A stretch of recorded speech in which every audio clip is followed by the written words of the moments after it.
Luxury is supposed to be the safe world, the world where prices go up, demand stays strong, and the logos never lose power. But right now, a lot of famous luxury names are quietly sweating. Some are fighting falling sales. Some are buried in debt. Some are doing layoffs, store closures, and emergency deals just to keep the lights on. And the wild part is most people don't notice until the brand suddenly feels desperate. Today we're counting down 15 luxury brands that are seriously struggling, from number 15 all the way to number 1. This matters right now because luxury is in a weird moment. The super rich are still buying, but the almost rich crowd is pulling back, and that changes everything about how these brands survive. Number 15 starts with a smaller name that still has a big reputation in handbags. Mulberry has been trying to claw its way back, and the struggle shows up in the kind of moves brands only make when they need oxygen. The company has been working through a turnaround and still reporting losses, even as it cuts costs and tries to sell more at full price instead of leaning on discounts. It has also talked about closing stores in parts of Asia after weak performance there, which is a blunt sign. If a luxury brand can't win in a key region, the math gets ugly fast. You can usually tell when a brand is under pressure because it starts chasing two opposite goals at once. It wants to feel more exclusive, but it also needs more customers immediately. That's when you see constant newness, louder marketing, and product drops that feel less timeless and more like trend chasing. If you love the look, fine. Just know the brand is trying to rebuild trust while keeping cash moving, and those are not the same thing. Number 14 is a heritage label that has been forced into reshaping its whole operation. Bally has been going through restructuring steps that sound like a business cutting weight to survive. Reports have pointed to redundancies and plans tied to shutting down an Italian production site, which is not the kind of headline you want if you're selling luxury based on craft and tradition. When a luxury brand starts trimming manufacturing, it often means one of two things. It's trying to reduce costs because demand isn't strong enough, or it's reorganizing because the current setup isn't working. Either way, the customer experience can get inconsistent during the transition. Here's what people miss. Luxury is not just the product, it's the feel of the brand being stable. When the brand is unstable, customers get nervous, and nervous customers don't pay premium prices unless they're getting something truly special. That's why struggling luxury brands often lean harder into heritage storytelling and limited editions. It's not just marketing. It's a tool to keep you from noticing the business stress behind the curtain. Number 13 is a name almost everyone recognizes, and that makes its struggle even more surprising. Swarovski has been in a long reset, and one of the clearest signs is job cuts tied to restructuring. Reports in late 2025 described cuts of around 400 roles at its headquarters, with changes planned over time. Even when a brand says it's improving, layoffs are still a serious signal. Leadership is trying to rebalance costs to match demand. And when a brand sits in that affordable luxury zone, it gets squeezed from both sides. On one side, you have cheaper alternatives everywhere. On the other side, true luxury brands try to pull away by raising prices and acting more exclusive. So this brand has to decide what it really is. If it tries to look like high luxury, it risks losing the everyday buyer. If it stays too accessible, it risks feeling less special. That identity tug-of-war is expensive, and expensive identity problems can drag on for years. Number 12 is a brand that looks strong from the outside, but the pressure has been showing up in the numbers and in the market mood. Canada Goose has been dealing with uneven demand and investor anxiety, including reports of results falling short of expectations as demand softened. Even when a brand has moments of growth, the big question is whether it can grow beyond what it's famous for without losing its status. That's the trap for signature luxury. The thing that made you famous can also box you in. If the weather is warm, if trends shift, if customers get tired of the same look, you suddenly need to sell new categories at luxury prices, and that is harder than it sounds. Another pressure point is the retail shift. Luxury brands often prefer selling directly because they control the experience and keep more margin. But running stores is expensive, and when foot traffic slows, those fixed costs hit hard. So you'll see more focus on conversion, which is a polite way of saying, we need everyone who walks in to actually buy something. Number 11 is a classic luxury house that has been stuck in a frustrating slump. Salvatore Ferragamo reported a rough year for 2024, including a net loss and a big drop in operating profit compared with the prior year, with leadership changes following that pressure. This is the kind of situation where a brand can feel fine to shoppers who only see the storefront, but the internal reality is harsh. Luxury is not a normal business. It runs on momentum. When momentum is gone, it's not enough to say, "We'll just make better stuff." The calendar is brutal. Collections take time. Retail buys take time. Customer perception takes time. And if the brand tries to fix it too fast, it can end up looking confused, like it doesn't know who it is anymore. A lot of brands in this position try to raise prices to look more premium, but price hikes only work when demand is strong and the product feels worth it.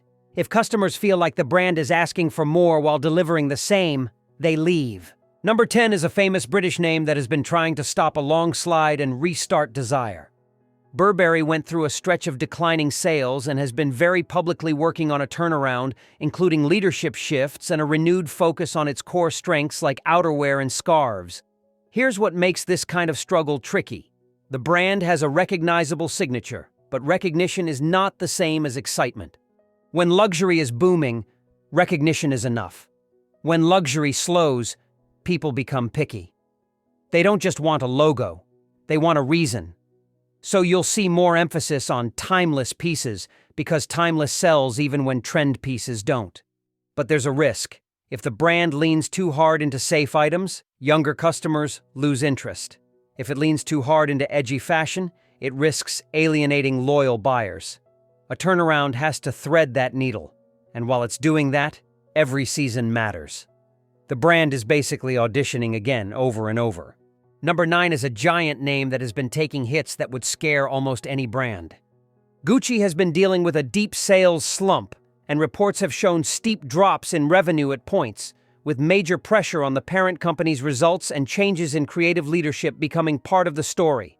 This is a perfect example of how luxury can be fragile. People assume luxury is forever, but luxury is also fashion, and fashion is mood. When the mood turns, the fall can be fast. A hot brand can feel untouchable, then suddenly it feels like everyone is waiting for the next chapter. The danger zone is when the brand tries to please everyone. It starts dropping a lot of product. It starts doing louder collaborations. It tries to create hype instead of earning it. That can move inventory, but it can also train customers to wait. And when customers learn to wait, the brand loses pricing power. That's when the struggle becomes structural, not just seasonal. Number 8 is not a fashion house, but it sits in the luxury ecosystem and shows what happens when the middle layer collapses. Matches Fashion went into administration after being acquired, with reports pointing to missed targets and ongoing losses, and the fallout hit jobs and operations.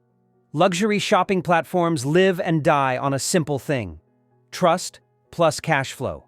The customer has to trust the product is real, the delivery will be smooth, and returns won't be a nightmare. The brands also have to trust the platform to pay on time and protect the brand image. When demand slows, returns often rise, and logistics costs don't care about your feelings. If you've ever bought luxury online, you know how intense it is. Packaging matters, shipping matters, return windows matter.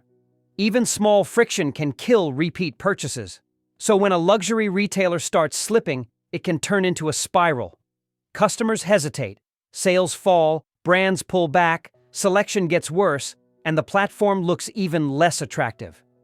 Number 7 is another giant online luxury name that became a warning sign for the whole industry. Farfetch went through a major crisis and ended up being rescued through a deal that provided new capital and transferred ownership, with the transaction completed in early 2024.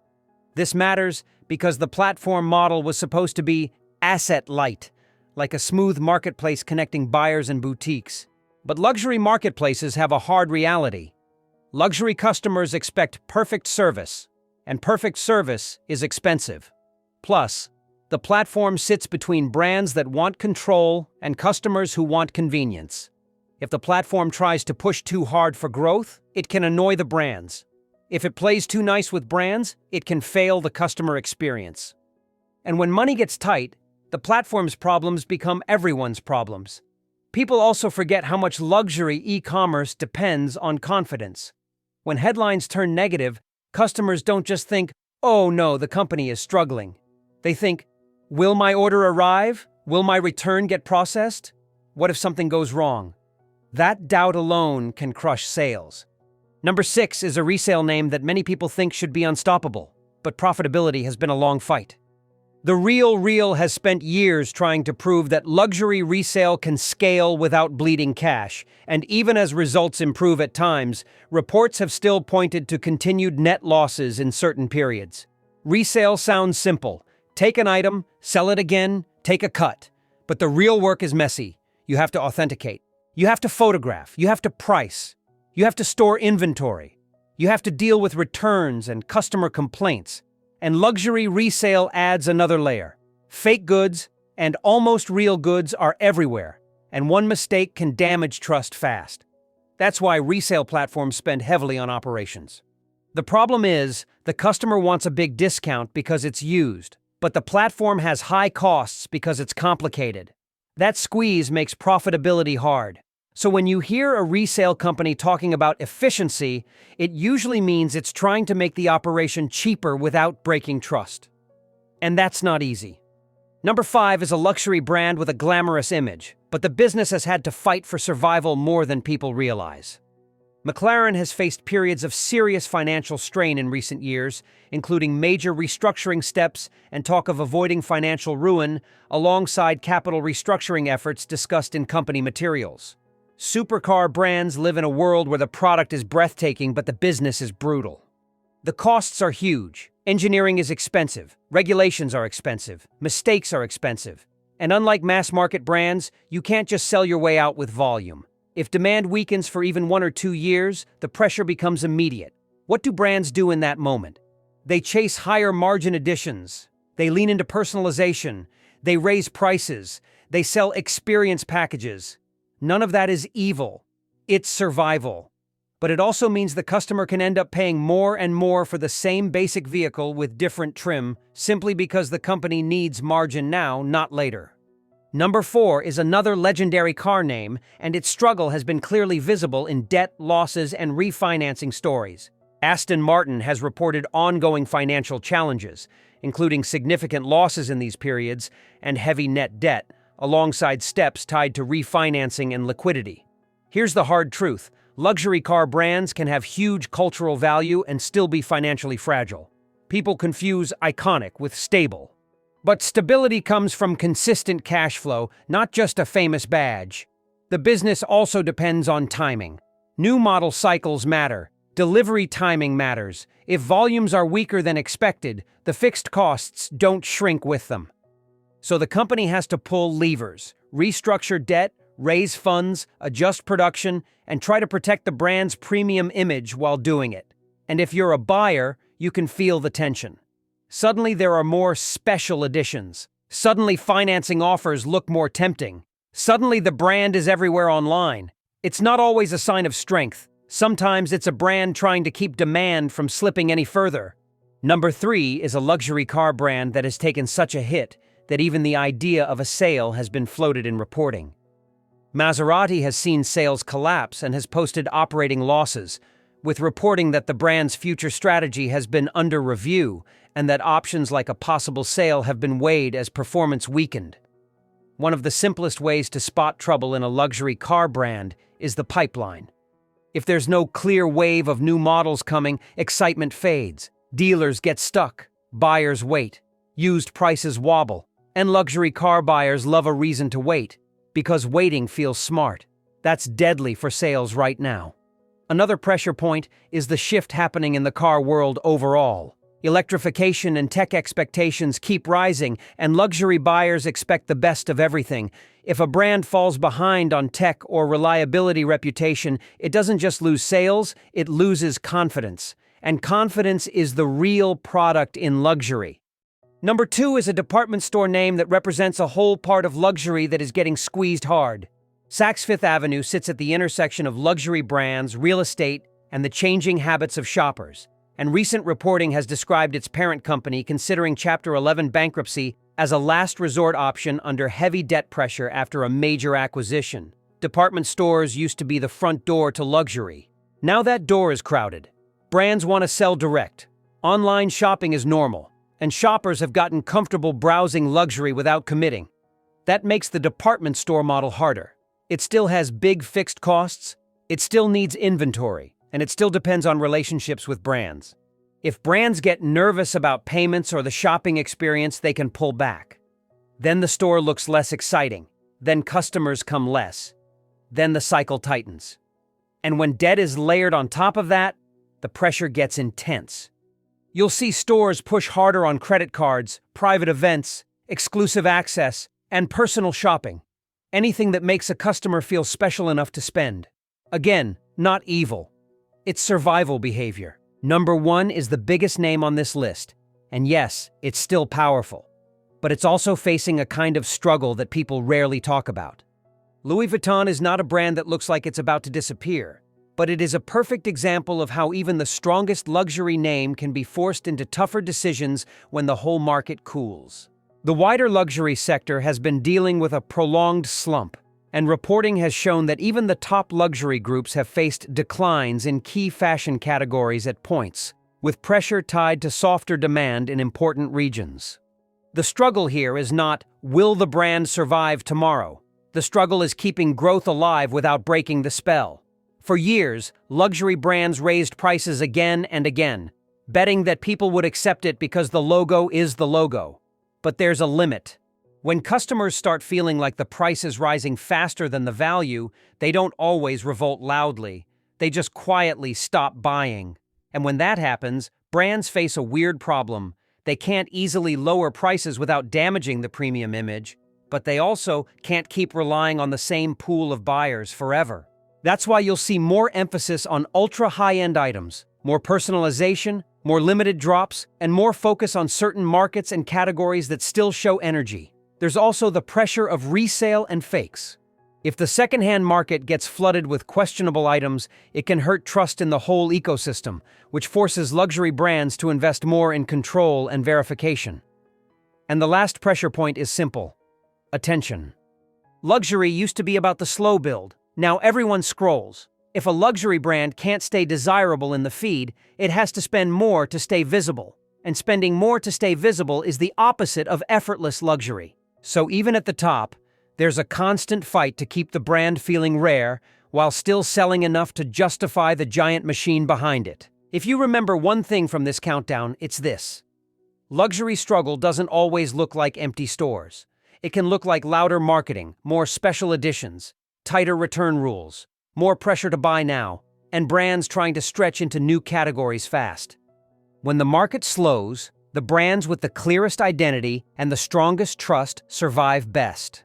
The ones that feel confused, overextended, or too dependent on one kind of customer get hit first. If any of these surprised you, hit like and share this with someone who loves luxury shopping. And comment this. Which brand on this list shocked you the most? And what's the biggest sign that makes you think a luxury brand is starting to slip?